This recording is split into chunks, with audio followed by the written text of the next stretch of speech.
If you want to follow along with me, guys, please open the file marylouphotographer.aep.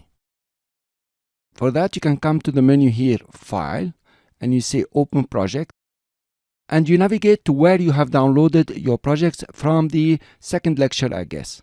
You want to open Mary Lou Photographer. This is the file. You click on it, you select it, of course, and you click on Open. Here you are. You can start following along with me. In the previous lecture, you have seen about the default workspace. In this lecture, I want to take you around in this workspace, and the purpose here is for you to feel extremely familiar with the interface of After Effects so you can work easily and happily. Remember, After Effects is all about having fun. If you don't have fun, if you want to do motion graphics and visual effects very seriously, it's not gonna work. So you need to be lighthearted, creative. What can you do? How can you do things? So let's start here. The first thing I want to draw your attention to is the top menu. In Windows, you will start with File. In Mac, you will start with After Effects CC, and it has several options. Nevertheless, you can see the menu, and for every option or for some options, you will have a shortcut. So if you want to know the shortcut, just come to the option. This is Control S for save, or for new composition, for example, is Control N. So this is our top menu that I will come to very many times until you are very familiar with all the shortcuts. Under the main menu here, you have the toolbar. This is where you are going to pick the tools that you are going to use to create your composite or the video that you will render at the end. You have, for example, the selection tool, and the shortcut, if you point at it, you will see selection tool, and the shortcut is V. You have the hand tool that will help you move things around if you want to, okay? And you have the zoom tool, the rotation tool, and all the others that you will be using. Now, some of these options are very straightforward. Just click once and that's it. But some of them you can click and long click if you like, then you will have many other options. So if you want, for example, to change the tool here, you long click and select rectangle. Now notice what's happening here. When I change tools, the options here change. I want you to keep an eye on this. It's pretty important. So for rectangle, for example, you have the fill, you have the stroke that are highlighted I can use, and you have the Bezier path that you should keep an eye on it when you're drawing shapes.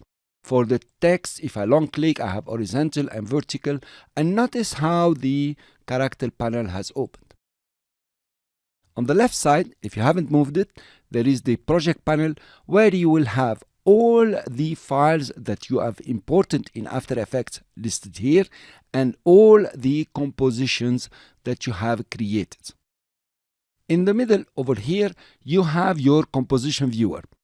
If you come to the menu, you click on photographer, for example, you see new comp viewer. So you can have several comp viewers if you have several comps that you can preview over here. Also, you have the small menu that is pretty important later on. Over here in blue is the name of the composition. So within the composition viewer, you will view exactly what you have put as videos, what is happening, how are the effects behaving, and stories like this. In the timeline, this is where it will be the major work. You have two parts. The left part over here, you have your layers. This is where you are compositing. So in this example, I have a video that is photographer.mp4. I added a shape layer, I added a text layer, another text layer, and of course I can preview them on this side. Of course, we'll see how to reorder all this. On the right side, it is the timeline. You have the timeline indicator. If you click on it and scrub through, you can see what's happening in your composition, how things are behaving, and this is where you will have the animation. If you press U, for example, you can see the keyframes and how things are being animated and how they appear. You can also come to the timeline, press spacebar, and you can play what is happening in your composition or preview the composition itself. So this is pretty easy. Now, about these numbers here, these are seconds and frames. Now, it all depends on the resolution that you are using. You could have only seconds, low resolution. You could have much more than a half if you're using high resolution. And you can have these is simple. This is 0 second. Notice the time is over here of the timeline indicator. If I scrub it through, now I'm on 10 frames. Now 20 frames, 1 second. So notice how it is. When you have 10F, these are frames. When you have 0100F, that is seconds. You have another seconds here. That is 2 seconds. So mainly this is about the default workspace. Now you have some manipulation that you can do for the panels. For example, you can resize a panel. Here you are. Of course, both of them are being resized. And you can resize vertically. Here you are, up and down. So you can see more of the timeline and less of the composition viewer. For example, I'll take it back here. And also you can move the panels around. For example, if you don't like project over here, you can select it, click on the name and start moving it around. You can put it on the right over here. Or you can be a bit more sophisticated and just put it, for example, on this side, the extreme right. Okay, so you can see everything that you have depending on what you want to do. Let's take back project and put it on the left again. Here you are. Notice I can move it almost anywhere. Now you notice this stacked panel group. This is a panel group. If you click on one, it will open. If you click on another one, the previous one will close and the one you clicked on will open. Now, where did these come from?